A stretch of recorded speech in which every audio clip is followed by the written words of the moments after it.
Coming up next on Passion Struck. It wasn't what I do, John. It's how I did it. I created value for them. I played the long game. I tried to build a good reputation. I worked on building a network. I worked on introducing them to my network. Those are the things that are in this book, these rules that if you practice them, it'll make a profound difference, not just on your business, but on yourself. I talk a lot about creating value for other people as like the 10 in my DNA. Some people are motivated by money. I'm motivated by creating value for other people. And one of the benefits of creating value for other people is it actually creates value for you. Welcome to Passion Struck. Hi, I'm your host, John R. Miles, and on the show, we decipher the secrets, tips, and guidance of the world's most inspiring people and turn their wisdom into practical advice for you and those around you. Our mission is to help you unlock the power of intentionality so that you can become the best version of yourself. If you're new to the show, I offer advice and answer listener questions on Fridays. We have long-form interviews the rest of the week with guests ranging from astronauts to authors, CEOs, creators, innovators, scientists, military leaders, visionaries, and athletes. Now, let's go out there and become Passion Struck.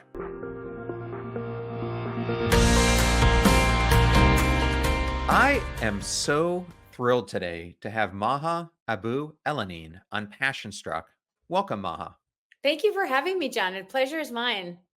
Well, I wanted to start this out by asking you about your early life. And we're talking today with you from Minnesota, and that's where you grew up. Yep. What were some of the key challenges you faced growing up in the 1970s in Minnesota? I mean, first of all, I am 100% Egyptian. I'm born and raised in Mankato, Minnesota, a very small town south of the Twin Cities of Minneapolis and St. Paul. It's sort of like known as the home of Laura Ingalls Wilder and Little House on the Prairie. I'm brown, I'm diverse. And Minnesota is at the time, especially when I was born 1969 in the 70s, really wasn't. Everyone in Minnesota's got blonde hair and blue eyes and very Swedish and German kind of descent here in Minnesota. So it was different. Like we didn't have the internet back in the day. So a lot of people knew very little about Egypt beyond the pyramids or camels. And so growing up as a couple things challenging for me as a child growing up here. One, my parents were Egyptian, so they didn't really know a lot about American culture. They didn't know about slumber parties and sleepovers and high school proms and all the things that we go through typical American rituals of growing up here. And secondly, just being from a diverse culture, like I'm Muslim, so we fast and we have Ramadan and we have traditions. Now everybody knows what those things are because of the internet. But growing up, it was different. You didn't want to stand out. You definitely wanted to fit in. And you'll later in my career, I ended up using that secret sauce of being different and making that actually the thing that was my kind of magic in my business, the secret sauce that I actually made me different with other people, which became a competitive advantage. But growing up, it was it was a different way to live and think because you didn't want to stand out when you were younger. You wanted to blend in. I remember my first experience with someone from Egypt when I was at the Naval Academy. And for those who don't know it, at the academy we have foreign exchange students, and we had one or Yeah. two who were from Egypt, and one of them was an upper class who lived right across the hall from me when I was a Oh, plebe. really? And it was really interesting the more I got to know him after that to learn about his customs and his traditions and how he was celebrating the events you were just talking about when we were together. Yeah, now it's common. Kyrie Irving plays for the NBA. He's always fasting during the playoffs or during the game. I mean, everyone's so much more well versed and aware and understands different cultures and traditions from Indian culture and Arab culture. I mean, everybody knows now, but I mean, back in the day, the internet didn't exist. So you only learned what you learned in history books. So there wasn't that much information at the time. I mean, we're such a globalized, connected world right now where everything is accessible and attainable. And it's fascinating. I love being able, especially even today, to see all my friends traveling around the world where they're on vacation. I'm seeing parts of the world I never would have visited, but I get to see it through their eyes. And I just feel like that's one of the beauties of the internet and globalization that's helped bring us closer together and helped us bridge that understanding. Speaking of Egypt, I understand that when you were 27, you actually moved from Minnesota to Egypt to take care of your parents. What was that experience like? I mean, John, listen, like I was 27 years old, so young professional working, and my parents were like, we're going to move back to Egypt. My mom had suffered from multiple sclerosis. And so I moved back with them. And I didn't really speak very good Arabic. I understood a little bit. My parents spoke a little bit at home, but it's basically like asking you to move to Egypt. You need to find a job, you need to make friends, you need to restart and reset at an age where most people were moving out from living with their parents. I was doubling down, not just moving with them to Egypt, but moving in with them. So I had to figure it out. I had to rely on myself to find the solutions of how I'm going to build a new life in a new country, which many people go through that. Many people go through having to move to a new city, to make new friends, to find a professional career. And that's what I did. I ended up like trying to find a job working with like Coca-Cola, P&G, a Unilever, like an American multinational abroad, and ended up working for a local businessman who was a very tech savvy, tech forward gentleman.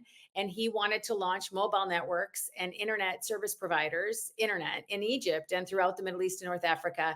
So I got to be on the forefront of that process. I joined him as an office manager. And then I ended up working my way up in the ranks in the company and really built a wonderful relationship, not just with him, but it was my kind of learning ground of like how to put your head down, put in the work, make the effort, don't focus on who's giving you the praise, but focus on delivering good results. And hopefully you'll get to where you want to go if you put in the effort. Well, I'm going to go back to that story of you being an office manager in a little bit, but I wanted to jump to your parents again because in the beginning of the book, which we're going to be talking about today, I'm going to hold it up right here, Yeah, 7 the rules. rules of self-reliance. Your father is the one who you credit for emphasizing the importance of self-reliance. How did he help you to understand the importance of building yourself up and letting your reputation speak for itself? I mean, it's tied a little bit to that story with Egypt, right? So I come from a family of educators. Like learning is very important to us and relying on yourself to have the knowledge. There's many things, my father told me, there's many things people can take away from you, but they can't take away what you know. What you know is a competitive advantage for you personally and professionally. So have skills. He kept on telling me, put your head down and let the work speak for itself. Don't worry about getting credit for it. Don't worry about what the results will be. If you stay low, which is one of the rules of the book, and keep moving, you will have the success and the validation you need to keep going forward and that confidence.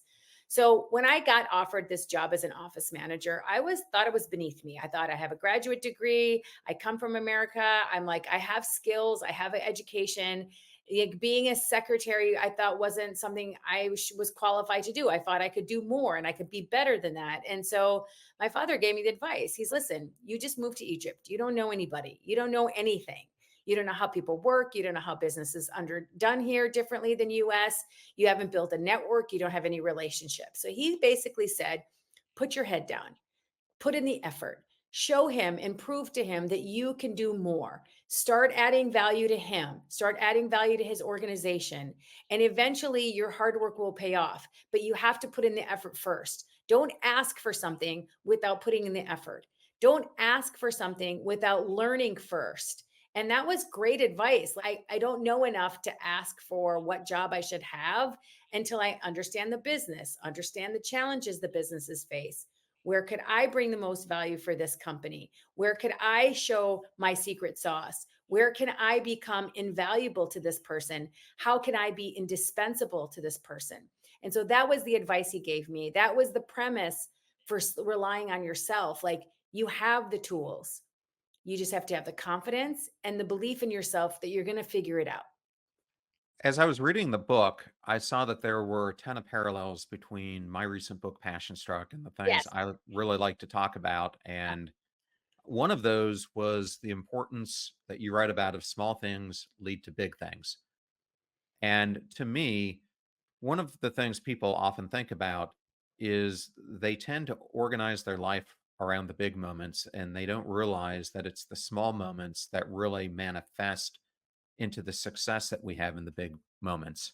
And you're right, change doesn't come in big waves. It comes from daily consistency and the regular chipping away at our goal. I was hoping you could go a little bit deeper into this and maybe tell a story of how this philosophy has influenced your life and success. Yeah, I mean, it's small things lead to big things can apply to anything that we're doing today, right, John? So think about if you want to lose weight. You're not going to lose 20 pounds overnight. You need to do small things every single day and do it consistently. Getting your sleep, reducing your stress, moving more, eating the right foods. Those are the small things that can lead to big things. Building a relationship with someone. I want to first get to know you, and then I want to figure out how to serve you, and then I want to figure out how to introduce you to somebody else. You never know how a small thing can lead to a big thing. Let me tell you a story, an example. I met Matt Higgins, the author of Burn the Boats and chairman of RSE Ventures. He's a Shark Tank on the show and has this class at Harvard that he teaches called Direct Moving Beyond Direct to Consumer. And I met Matt Higgins at an event 3 years ago. And it was a small thing. It just really was an introduction. We exchanged numbers, that type of thing. But Matt knew that I do a lot of business in Dubai. And I used to live in Dubai. I was head of communications for Google out of Dubai. I launched Netflix in the Middle East in Dubai. And he knew that I worked with the government and the ruler of Dubai. So I had a lot of experience and relationships in that market. And so it was a small thing where we met each other and networked. But then he reached out to me and said, "Hey, I'm thinking about a business opportunity a business idea that I'd like to explore in Dubai, but I've never been there." And so I said, "Why don't we have lunch so I can tell you a little bit more about the Middle East and how they work and we can get to know each other." And I read his book. So I had more context about him. We had lunch. And then he said, "Okay, one day we're going to get on this trip and we'll go to the Middle East." Then, fast forward several months later, he said, "Let's go." So I worked with him very diligently to plan a trip. What is his business needs? Who should he talk to? What would bring value to other people that he could meet with? Should I organize a dinner with some business leaders so he can learn firsthand from them? What's business like? What are the opportunities? Where's the market going? What are the challenges business people face by doing business here if they come in from the US? Anyways, very long story short, we organized a trip for Matt. And during that trip, I got an extraordinary amount of time to learn about how he works, how he operates, what he values, what he doesn't value. And I built a relationship with him over time.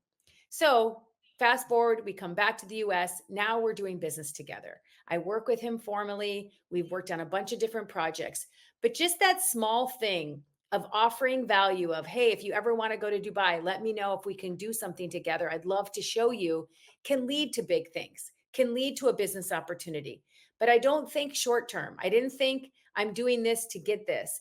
This happened over the span of 3 years of keeping a relationship, making sure that I'm serving him, making sure if I find something interesting about Dubai, an article, forwarding it to him. Those are the small things that can lead to big things. Yeah, what's amazed me about Matt, and for those who aren't familiar with him, this book, Burn the Boats, is absolutely a book you want to read. It's a fabulous book, and I think he's now sold over 250,000 copies of it, if not more. But Matt is so approachable. He's one of the nicest people I've ever met. He is one of those who will take the shirt off his back and give it to you. Just such a humble and just a caring person. I hope those are the attributes you saw him in as well. 100%. And he's very genuine. He's also very good at and very intuitive to reading a room and understanding how to deal with different cultures and listening and asking questions and not having your own assumptions about how something is or how they work. And I really love that about him. And it's great. I'm a huge fan of him. After that trip, I was like, okay, I really learned so much for him. And I really love the book. Well, speaking of his story, it reminded me of something else that you talk about in this chapter, which is rewards come to those who don't actively seek them. And I thought you gave a great example here. If you're an actor, but your sole focus is receiving an Academy Award, you overlook the day to day process. You're so focused on the prize that you may not do the things that will help you achieve it. And I think this is so important because like you, I just launched a book, Yeah. and the prize are those things that we all aspire for. We want to be a bestseller. We want to win awards. We want people to read it. But when that becomes your sole focus, you're setting yourself up for really a lot of potential disappointment if you don't achieve those things. And I've talked to Matt about this, and I've really taken upon his opinion, which is you've really got to look at this from a long play, not a short play. Yep. Maybe you can talk more about this principle and its importance. I think just being a long term player is not something that we're good at or something that we're used to. So, in thinking about being a long term player, it's actually one of the rules in the book. Is we live in a very now society. We want things now, transactions now. We want to tap and pay to go. We want to download the whole episode. We don't want to wait for 3 seconds for a video to load. But taking the long term is really what's going to make a difference for a lot of the people, especially entrepreneurs who are listening to this show today, to understand why does it matter to be playing the long-term game. So think about your team. For example, your I always say people over profit. Think about what's going to put you, if there's a reputational risk to your business to do something that might have a great financial reward. It might really help your profitability, but it might risk your reputation or kill your team because it's just going to be too much work or too taxing on the culture. You have to walk away from it. So, understanding the importance of when to play the long game, when to be patient about situations that you're in, and when to just take a step back and not force a situation because you think that's going to be the thing that's going to make the difference for your business.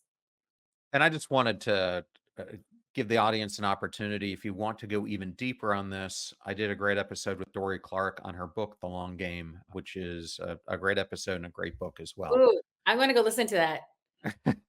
I Dory mean, is the best. I often sometimes John, like people tell me, they're like, Maha, you're making, I call it what I call making deposits in other people's trust bank. I want to do a good deed.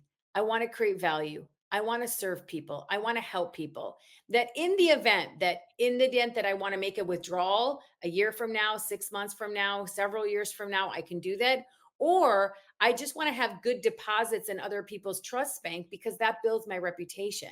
That shows I consistently show up for people. That shows that I'm really here to help people. Honestly, the rules that I put in this book, I've been practicing my whole life. And when I thought about my career, head of communications at Google, did the communications for Netflix, do the communications for Gary Vee, do the communications for Jim Quick. It wasn't what I do, John, it's how I did it. It's I created value for them. I played the long game. I tried to build a good reputation. I worked on building a network. I worked on introducing them to my network. Those are the things that are in this book, these rules that if you practice them, it'll make a profound difference, not just on your business, but on yourself. Because one of the things, sorry, just going here, but one of the things that I talk a lot about creating value for other people is like the tenet, my DNA. Some people are motivated by money. I'm motivated by creating value for other people. And one of the benefits of creating value for other people is it actually creates value for you. So when I'm creating value for Matt Higgins or Gary Vee or Google or all these companies, I'm getting the experience. I'm getting a lot from it. It's not just that they're winning, I'm also gaining from it. And I feel like the amount of satisfaction that you get from creating value for others is an unparalleled feeling. Like I didn't feel like I feel good just giving, but when I'm creating value, when I'm actually doing something that has meaning, that's when it becomes valuable for you. I love this. And this is the chapter I was going to go to next. And you start it with an amazing quote by Pablo Picasso, which I'd never heard before, but I'm going to read it because I thought it was so Good. inspirational. The meaning of life is to find your gift. The purpose of life is to give it away. And this so coincides with a couple interviews that I've done on the show, one with Dacker Keltner, which I've already released, and another one recently that I did with a Stanford professor, now that I can't remember his name, Jamil Zaki. And both of them talked to me about their studies on compassion and kindness, and that there's this thing Dacker Keltner talks about, which is moral beauty. And he wrote this great book on awe. And what he wrote in it is the greatest opportunity that we have to practice regular moments of awe in our life is through moral beauty. And this is really when we give our gifts away to others. Because when we see acts of kindness or we give them, that is when we feel most inspiration in ourselves. So I love Exactly. that quote and its tie into that. That's what I mean about when you create value for others, you ultimately create value for yourself because you got the experience, you got the learning, you got the relationship, you achieved something for somebody else. That's extraordinarily important. We have to have a sense of satisfaction when we work. Otherwise, it doesn't feel good, right? Like it doesn't feel good to do things that are just serving the other person. Also need to be learning. You also need to be gaining. You also need to be getting something out of that experience. And I feel like when you focus on, I talk a lot about how hustle culture is out, value culture is in. When you think about, let me work on things that have meaning. No, don't do a lot of things, do a few things and do them well, not just in your day and how you approach your to do list, but in the work you do for others. It's not quantity over quantity. People, even when we're working, our careers are no longer linear, where the days of us working at one company for 40 years are over because we want to have a mix of challenges and ideas and experiences and skills. And that goes hand in hand with what we talk about when creating value. Like, I'm very good at doing this, but what if I can bring value in another area? I'm going to learn and they're going to gain. So, really think about what are the things you can do today to add value for others, because there's something that you have a superpower in that you just need to put your finger on and say, hey, if I take a step back and I think, what are the things that I consistently do? I'm very good at problem solving. I'm very good at decision making. I'm good at people issues. I'm really good at writing. I'm really good at telling stories. I'm really good at solving complex problems or breaking down a project. That's a secret sauce. That's the value. And continue to deliver that for people that you work with or people that you want to work with. And I'm going to jump right into one of the superpowers that you write about in the book that you possess. You say, I'm proud to say that I'm American and you're Egyptian, which Yep. has come across very much throughout this interview. And you say that you flow through each seamlessly, understanding how each one thinks, the values of the people within them, and how to leverage this. So, one of the ways you leverage this is you brought up Gary Vaynerchuk Yep. recently, and thank you and your organization for helping me to have him on my podcast. That was absolutely a bucket list Oh, item for me. yay.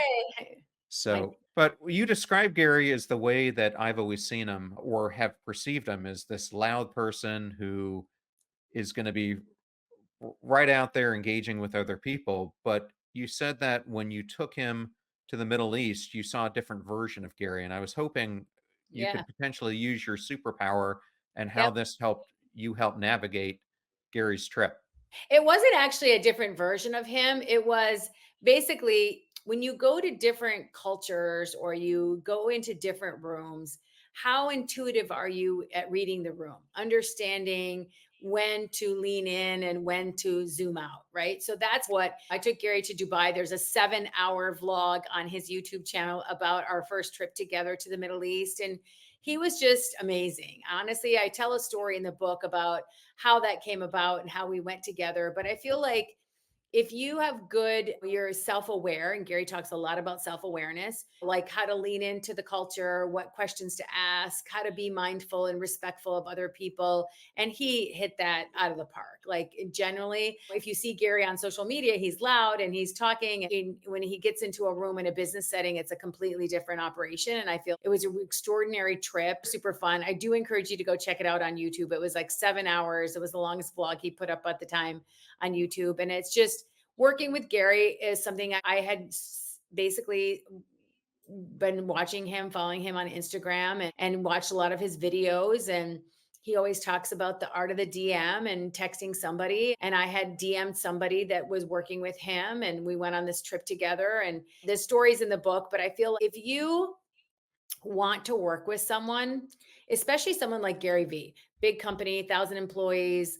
He's a machine himself on his social media. You have to think, what can I do to bring value to him? Like he's smart, he's powerful, he has access to people, resources, networks. So I had to think, what is the lane I could be in where I could add the most value to someone like him? Is it educating him or bringing him to the Middle East? Is it something else? If you want to work with someone like a Gary Vee or somebody like a Jim Quick, you have to figure out what's the secret sauce? What is the thing where I can add value? In order to get the answer to that question, you need to follow them. You need to learn about the business. You need to be an active listener. You need to ask questions. Don't just walk in with your assumptions on what they want to know or what you think they need. Try to listen and study and do your homework and do your research. I think those are all great points. And another point that I thought was so important in this chapter is this idea that you write about, that the most financially lucrative business deals you've ever done have been the direct result of doing work for free. And I want to just explain this for a second. Not sure Yes. if you know who Rory Vaden is, Yes. but Rory's a good friend of mine. And I remember I was having a talk with him one time, a coaching session, and he said to me as I was talking to him about the podcast I'm doing and the fact that it's free information, he looked at me and he said, John, what you're doing is one of the most vital things you can do. What people don't understand is people don't pay for information, they pay for the application of that information into their life. And so he said, by you doing this service of giving away so much information, you are helping people, but along the way, they're going to come back to you because they're going to want to understand how they can apply this in their lives. And I wanted to use that maybe as a lead in for you to explain this in more detail. I mean, a lot of people struggle with should they work for free or not. And so here's the quick answer. If it gives you there's two ways that you can approach work. Does it give you an opportunity to learn or does it give you an opportunity to learn? Sometimes the opportunity gives you both. But sometimes I do something for free if I'm going to get an opportunity to learn from that person, learn from that industry, learn from that experience, learn from that company, learn from that leader, learn from that CEO. So if you have a chance to learn something and you're going to have to pay the price of not getting paid for it because it's extraordinary access or opportunity, you should do it. Now, you can't work for free for everybody because we have livelihoods, we have jobs, but you need to make that calculated risk. Is this going to give me an opportunity to learn something? Is this going to open me to a new network? Is this going to provide me access to information I don't have? And this is the quickest way I can get to it. Is this going to lead to something else? If I do this work for this person for free, is that going to give me a stepping stone to do the next thing or the thing after that I really want to do? That's why I evaluated it. Like I really wanted to work with Gary. I worked for him, I was going to say, for like more than a year for free because I wanted to learn about his business. How does he operate? What does he value? What does he care about? He values learning from osmosis. So spending time by just being around him so he can see, how do you interact with his team? How do you interact with others? That culture is so important to him. And once I understood that, then I leaned into doing what he likes. He likes to spend time with someone before he does business with them.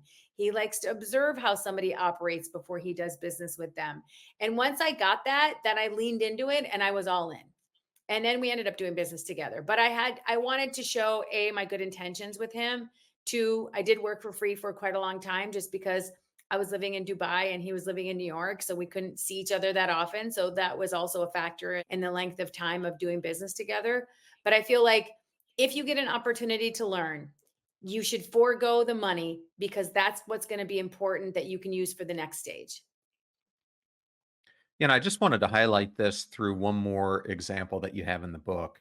And you say that a way you do this is looking at a layer beneath the surface. And you talk about the NBA All Star weekend when you use this phrase. And I thought this was really fascinating. Could you share this story?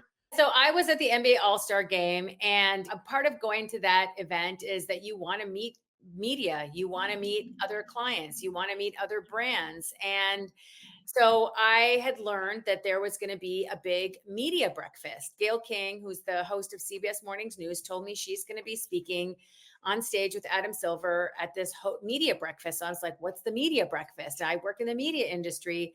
I should try to figure out what it is. So I found out more information, did some research, relied on myself, dug deep to try to get all the details. I found out it's a breakfast where a lot of journalists attend and a lot of CEOs attend it. But it's ticketed. So you need a ticket to get in. So where do I get a ticket from? How is the seating work? Is there hierarchy? Are there VIP tables or is it open seating? How does it work? So I had to figure out all the details. And then I thought, I got it. I had a contact from someone at ESPN who could got me into tickets. I got 2 tickets for me and Gary to attend. But then this is what I try to do to create value. Gary's going to be going for the first time. I'm actually going to be going for the first time. So I don't know what to expect. So I went super early to see who's there and how does the layout work. And then I said, if I want to create value, this, what John was saying about going a layer beneath, good for him to attend, but wouldn't it be great if he could meet good people at that event?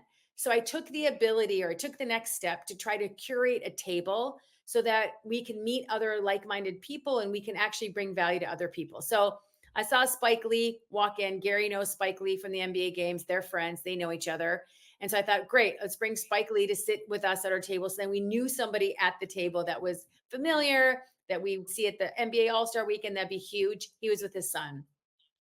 Then I saw the new CEO, the new incoming, just named the day before, CEO of YouTube.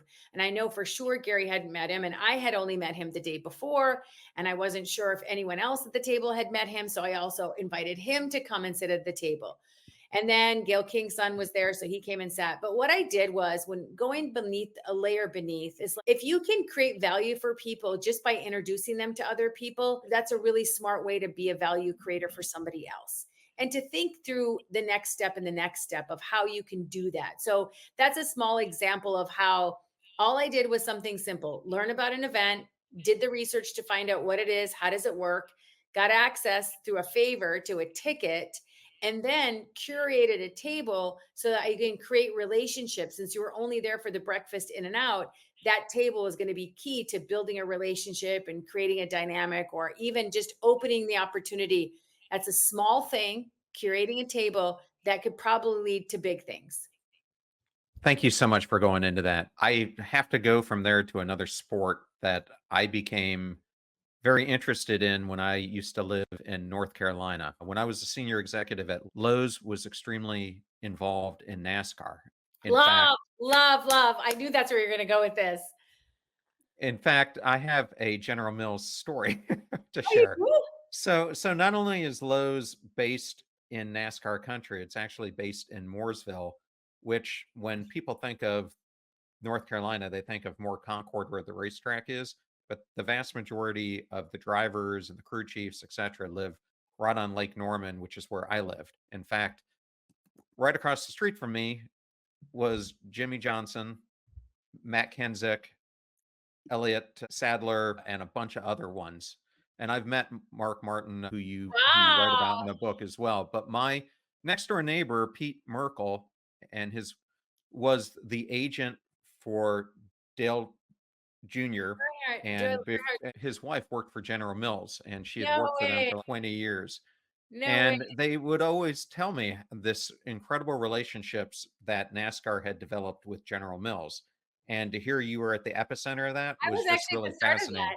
I was the start of, actually, it was funny because we, in the grocery business, in retail supermarkets, the end caps are like the coveted space in any grocery store. And so they have a lot of presence of, as grocery, General Mills has a lot of presence in grocery stores throughout the country, but they realized that the fans in the Southeast were really into sports, into NASCAR and race car driving. And so they're like, we need to figure out how to get closer to the consumer and to love the things that they love. And so they're like, Maha, go figure it out. And I was like, what do I know about motorsports? I know nothing about motorsports, but I do know a friend who works in motorsports. So I said, Kevin, I'd like to go figure this out. And he's like, okay, come to Daytona 500 was my first race. And I got to learn all about, how does the race work? What do the drivers do? How can brands participate? How do the fans participate? What are the ways that you can engage with consumers? What are the touch points from the ticketing to the tailgating to the experience in the stands? What are the ways that a brand can be involved and get closer to the consumer? And so I got hooked. I went to that first race. I got in the pit. I saw how they changed the tires. I got to go to the part where the trailers, where the drivers hang out. Like, I was hooked. And we ended up doing a deal to get Mark Martin to be the very first car that General Mills put into motorsports. It was the number 6 Bugles car. I actually think I have a pic. It's somewhere in my office here. That car. And then now they have a Cheerios car. They have much more than just the Bugles, but I got hooked and I love motorsports, and I got to meet so many amazing, I mean, Roush Racing, and I got to meet some of the families and some of the drivers, and just a great experience. But it was about, like, if you don't know something, rely on yourself to go figure it out. Do the homework, put in the effort, try to find the information that you need. And if you don't have it, ask someone who does. And that's exactly what I did. I love that story, Maha, and I can't believe as I was going through the book and researching you, how many people I'm gonna stay on this Lowe's story just for a second. So Okay. when I was at Lowe's, I had many different jobs. I came in and was the chief information security officer and head of the operations, but then they put me in this position where I was the head of all application development in the company. Oh, And wow. people think, and the interesting thing from now from back then till today is back then the whole company was powered by technology, but the CEO would often say, "We're not a technology company, we're a retailer." Now, if you talk to their current Yeah. CEO, he says they're a technology company. Company. But when I was there, and this is where the tie-in is gonna be, we would do all our development in waterfall, and it was costing us so many opportunities. I remember one day the head of strategy and I were having a conversation when I first got this job, and he said, "John, you guys are absolutely amazing at delivering solutions that hold no value by the time they're delivered." And so and Great. That's so wonderful to hear.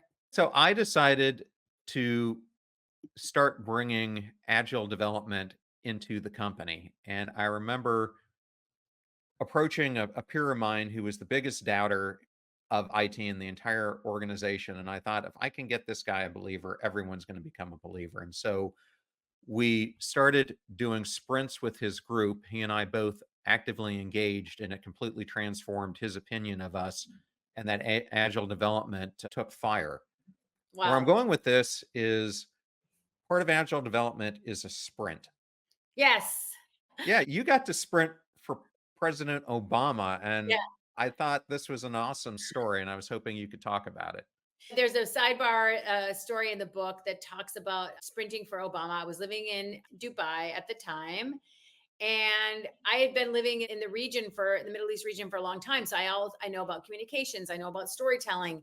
Anytime a big celebrity or CEO would come to the Middle East, like they would call me and I would help them figure out how to communicate and how to navigate and who to meet with. So I was very well connected and entrenched in the local market, to say. I mean, I lived in the Egypt and Dubai for 23 years. And before I moved back during the pandemic. And when I was there, President Obama wanted to have a group of people. It was his first time ever doing it, creating a sprint team. And a sprint team was 6 people from different sectors, different walks of life that come together to work on a problem. And it's almost like a class. They stick us together in a room. And the first week, they brief us on the problem. The second week, we meet different people that could help us get the understanding about the problem. And then we go work on it. And the third week is we have to deliver the results of how we would address the problem. Well, what was the problem? The problem was solving counterterrorism communication strategies, of which I know nothing about. Let me be very clear. I am not a counterterrorism communication strategist by any means. But the reason I was in the room is I understood the culture and I understood the media and I understood the people. And I was the only one in that room that knew those things about the Middle East. Everyone else in the room were somebody who had experience in doing fringe campaigns, someone who was a branding expert, someone who was a news expert, somebody who was a lobbyist and a political kind of apparatus kind of career person.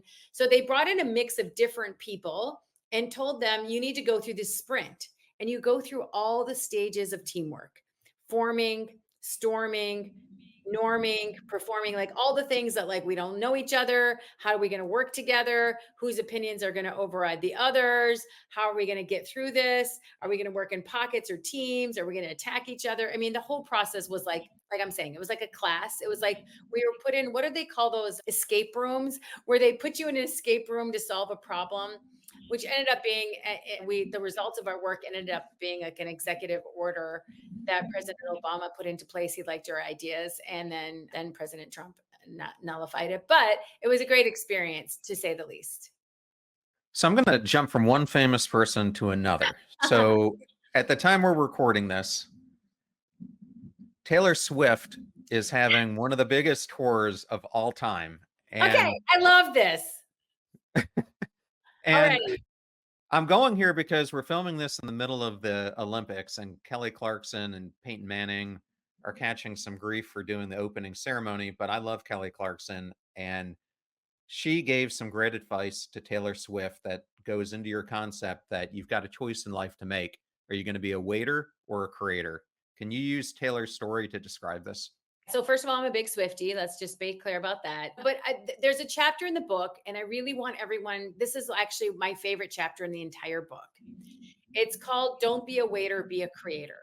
So instead of waiting for permission from others or waiting for someone, a boss, to give you that project that's going to make you a rock star, or waiting for a big client that's going to just walk in your door if you're an entrepreneur, I want you to start creating the opportunities you want to see in your life. You are one decision away from doing that, and you have the power to do it. So Taylor Swift did the ultimate don't be a waiter move and created her own opportunities when she decided to re-record all of her original music after Scooter Braun took her library and bought it from her and didn't give a chance for her to buy her own music back when it came on the market. So by not waiting for the industry to change the rules or not waiting for the record or recording labels to actually give her permission to buy it back, she decided to do the ultimate thing and re-record her music. And that's advice that Kelly Clarkson gave her to do. She said, you know what you can do? You can just create your music all over again and not wait for the industry to change how it works, or not wait for someone to put your library up for sale for you to buy it back. So what she redid is she re-recorded everything. And that's why you see everything on Spotify or Apple Music or in her socials that says Taylor's version in parentheses, because that's the version that she re-recorded, that she actually owns the right to it. Imagine writing a book, John, and you not owning the rights to your own book. That's essentially what she was doing. Like, she was making sure that she owns the rights to her work and that she has it.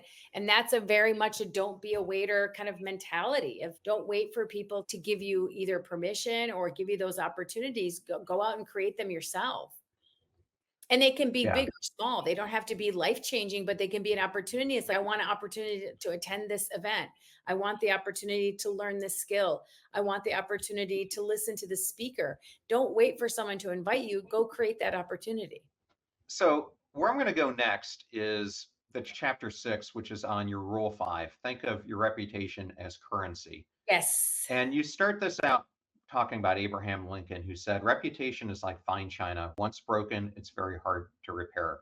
And when I was thinking of this chapter, I was thinking of Iron Man, meaning when you think back upon the actor who portrays Iron Man's career, he almost had a point in time where he self sabotaged himself into oblivion. And then he was able to build it back. But the whole point here is we don't think of our reputation as much as we should. No, And John, your name is the only thing you actually own. What are you doing to protect it? So when I say treat your reputation like a currency, I want you to treat it like money. It's very valuable. How do you increase the value? How do you grow it? How do you build it? How do you nurture it? You should be waking up every day thinking about your name, your reputation, how to build it, and how to protect it. Your personal brand is the same word as reputation. Personal brand equals reputation. So when people talk about their personal brand, they're like, oh, I don't want to be a social media influencer. I don't have to be a personal brand. I'm like, if you have a social media account, you do. If you live in real life and interact with people, that's your reputation. Your reputation is not just what you do online on social media. It's more important what you do offline. How do you treat your customers? How do you treat the barista? How do you treat your team? How do you treat other people? That's what makes up your reputation. Is she kind? Is she generous? Is she giving? Is she thoughtful? Is she intentional? Is she supportive? Is she reliant? Is she loyal? That's your reputation. So when I think about reputation, it's how you want to show up in the world, at work, with your friends, with your family, in your community, and be intentional about it. So your personal brand or your reputation is made up of three things: the skills, your experience, and your personality. What do you want people to know? Do you want other people to define that for you, or should you define it? So you have a lot of control over what you say and how you say it. So make sure you're the one putting proactively what you want people to know about you. You know this, John. Everybody, when you meet somebody new, they'll Google you or they'll look up your LinkedIn or they'll look you up on Instagram. Who is she? What does she do? What does she post about? Who does she know? So I want people to be intentional about it. Think about, what do I need to put forward for myself? Because I might get a better job opportunity. I might get a better business lead from it. I might get an opportunity to do something or go somewhere that I didn't know I could do. And I feel like you just think about it. Just spend time thinking about it. How much time do you guys spend a day thinking about your reputation? And what? It's the most valuable thing you own. You could have the best product, you could have the best service, you can have the best supply chain, you can have the best marketing campaigns, the best social media. But if you don't have a good reputation, no one will work with you and no one will befriend you. It's just facts. So think about it. I wanted to close on the topic of rule number 7, which is live with no regrets. But I'm going to Yeah. ask you this in a little bit different way. Uh, I did a lot of research around this whole topic and found some by this psychologist named Tom Gilovich, who's out of Cornell, Oh, who wow. studied people in the third trimester of their life. And what he found was that 76% of all the people he evaluated all had the same regret. And it wasn't the mistakes that we made in life, it was not pursuing the what ifs or the should haves that lead to a fulfilling life. Maybe through that lens, can you talk about the premise of this chapter? I've had both my mother and my father were very sick. So my mother had multiple sclerosis for 22 years. My dad had ALS, which is Lou Gehrig's disease, for 2 years until he got it and passed away very quickly thereafter getting the disease. And I could have regretted a lot of things, the cards that I was dealt, having two sick parents, moving to the Middle East, not speaking the language, living overseas for 23 years. But I didn't. That's my story. That's the things that made me who I am. That's how I learned about self reliance. That's how I was able to work with all these important people. That's how I was able to be on the forefront of technology when the internet launched and mobiles launched and Web3 launched and blockchain launched. I put in the work, I put in the effort and the things that might be difficult. I did not have an easy journey at all. I was caretaking for two very sick people, and they were my parents, and I wanted to let them live a life with dignity and to take care of them in a way that I could go to bed at night knowing I was a good daughter and I did the right thing. And I worked hard to build my career and to build my name. And so I don't have any regrets. I don't have any regrets about any of it, because even though I turned those struggles into my strengths, and I turned those setbacks into comebacks. And I talk a lot about this as the last chapter of the book, because I want self reliance to be a tool about empowering other people. It's not about being independent. It's about believing yourself. It's about having the confidence. Like, we live in a world where we're competing with other people from around the world because of remote working. There's AI, there's layoffs, there's challenges in the market. What do we need to actually do to rely on ourselves to be powerful and to be valuable for other people? And that's what this book is about. And I ended on no regrets because I want people to not have regrets. You can reinvent yourself at any age. You can learn anything. The internet is for free. Information is for free. Learning from people is for free. And I feel so empowered and inspired that I really wanted to share these rules. And I feel they're going to help a lot of people. So I think that is an absolute great place for us to end this. And I Mhm. wanted to highlight the last quote from that chapter in your book, which is from Michael Jordan, who says, "Don't be afraid to fail, be afraid not to try." Maha, where's the best place that people can learn more about you? So you can go to my website, which is my first name, last name.com. Hopefully we can put it up on the screen and put it in the show notes. And you can follow me on Instagram. I have a newsletter. I'd love them to join. I do a lot of training and master classes for free on my Facebook group called The 7 Rules. So I'd love people to connect with me and enjoy the book. Well, Maha, thank you so much for joining us today on Passion Struck. Thank you, John.